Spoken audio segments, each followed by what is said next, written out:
My dear students, welcome to NK Baba chemistry classes. अभी तो हम विषम परिस्थितियों के दौर से गुजर रहे हैं, फिर भी मैं आप लोगों को रेगुलर पढ़ा रहा हूँ। यह मेरी भी जिम्मेवारी है और आपका भी रिस्पॉन्स लेने की बात है।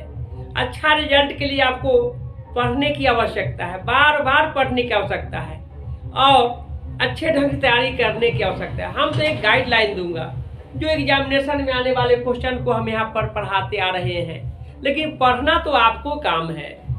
पढ़िए, मन से पढ़िए और हिम्मत रखिए और आगे हमेशा जो है आशावादी बनिए। जब आप किसी चीज़ की आशा करते हैं तभी आप में जोश और खरोट आएगा और जुनून पैदा होगा, और यह है आपको वह समय आ गया है जो आपको अच्छा रिजल्ट की आशा करने की आवश्यकता है। जैसी आशा करेंगे तो आपको अंदर से यह जिज्ञासा होगा कि मैं अच्छे ढंग से पढ़ूंगा तभी तो अच्छा रिजल्ट आएगा, और यही रिजल्ट आपकी ज़िंदगी और तकदीर को बदल देगा। तो आप लोग पढ़िए मन लगा करके। मैं विषम परिस्थितियों में भी आपके साथ है, तो क्या आप पढ़ नहीं सकते हैं? पढ़िए जरूर। आज का मैंने जो चैप्टर रखा है वह ऑर्गेनिक केमिस्ट्री का 16वां चैप्टर है। वह है केमिस्ट्री इन एवरीडे लाइफ, दैनिक जीवन का रसायन।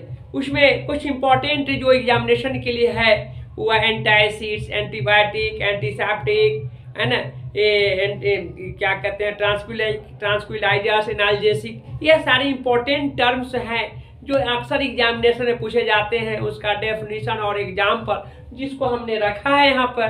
आप पहला देखिए, पहला क्वेश्चन है व्हाट इज एनाल्जेसिक। आप जानेंगे कि pain killer medicine is called analgesic. जो दर्द को निवारण करने वाला जो दवा है वही एनाल्जेसिक है। एग्जाम्पल में एस्पिरिन, पैरासीटामोल तो काफ़ी पॉपुलर है, जो पेन किलर और हल्का फीवर होता है उसको ठीक करता है ना। तो वह नॉन नार्कोटिक्स है, ड्रग्स है, वो अच्छा चीज़ है। यहाँ लिखे देखेंगे, these are compounds which are used for relieving pain by acting on the central nervous system. यह सेंट्रल नर्वस सिस्टम ब्रेन का पार्ट है ना, उस पर एक्टिंग करता है। एग्जाम्पल का एस्पिरिन एंड पैरासीटामोल याद रखेंगे, अच्छा क्वेश्चन है। नेक्स्ट है व्हाट इज ट्रांसक्विलाइजर्स। इसको हिंदी में प्रशांतक कहते हैं। ट्रांसक्विलाइजर्स जो होते हैं ये भी आपको ब्रेन नर्वस सिस्टम से रिलेटेड है, मेंटल डिजॉर्डर से रिलेटेड है। तो these are used to remove mental stress, थकान, घबराहट, चिंता, ये जो है, ये सारे जो हैं टेंशन, इसको यह क्या करता है, रिलीफ देता है मेडिसिन खाने से, है ना। तो दे हैव कैल्मिंग, रिलीफ, फैटिक, थकान वगैरह है, एंड इंड्यूस्ड स्लीप, और नींद लाएगा।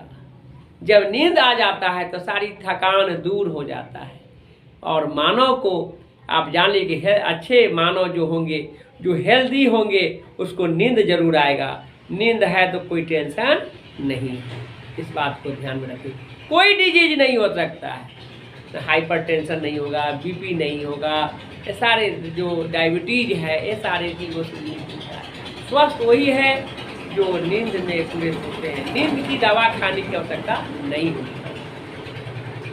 चलिए अब नेक्स्ट क्वेश्चन है, आपको मैं बतला दूँ, इसमें है आपको व्हाट इज ट्रांसक्विलाइजर्स बतला ही थे। उसमें आपको बारबिटूरिक एसिड है, इट्स डेरिवेट्स है, ल्यूमिनल है, सेकेनल है, इक्विनिल है, ये सब मेडिसिन है, ट्रांसक्विलाइजर्स है। यहाँ पर लिखे हैं these are used to remove mental stress and they have helping relieving induced sleep, and ये सारे एग्जाम्पल्स हैं, इसको याद रखेंगे। नेक्स्ट है व्हाट इज एंटीसेप्टिक। एंटीसेप्टिक तो आप जान लीजिए जो ऐसे मेडिसिन है जो बिना डॉक्टर के एडवाइस का इसको खाना नहीं चाहिए।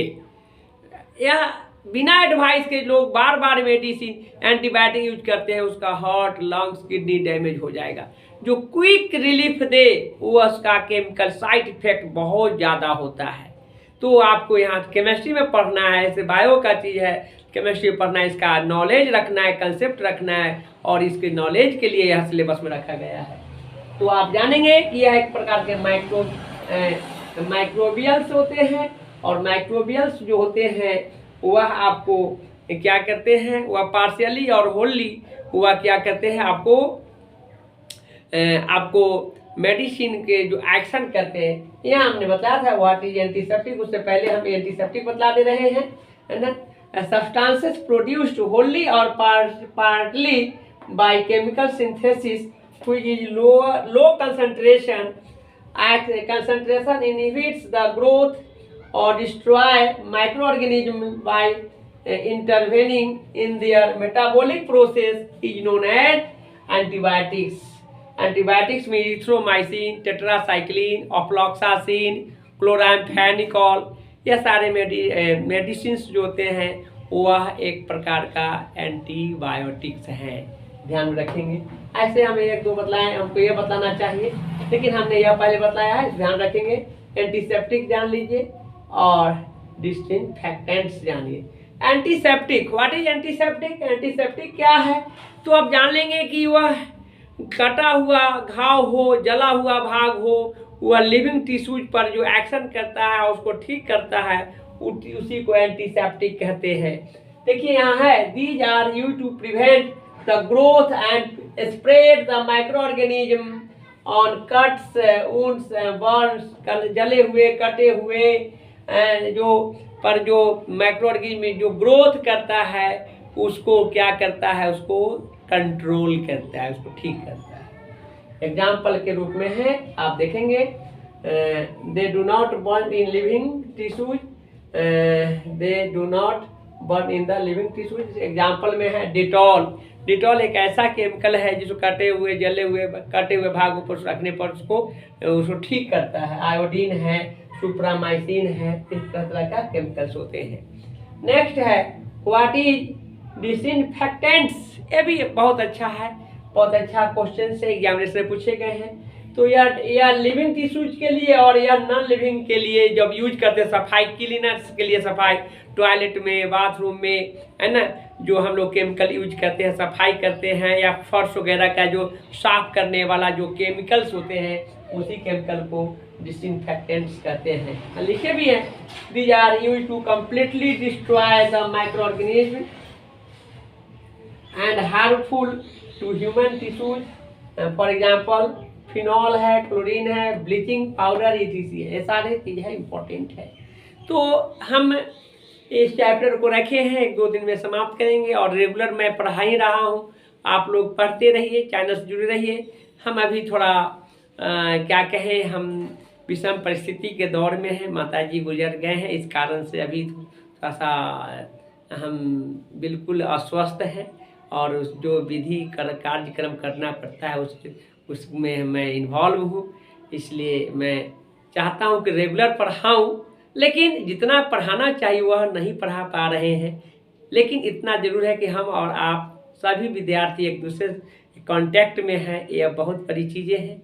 एक आध सप्ताह बाद में बहुत अच्छे ढंग से इसको डील करते हुए आगे बढ़ाएंगे। लेकिन चैनल से जुड़ करके जो मैं पढ़ा रहा हूँ उसको पढ़ते रहिए, रेगुलर होना बहुत ज़रूरी की बात है। आज के लिए मैं इतना ही रखता हूँ।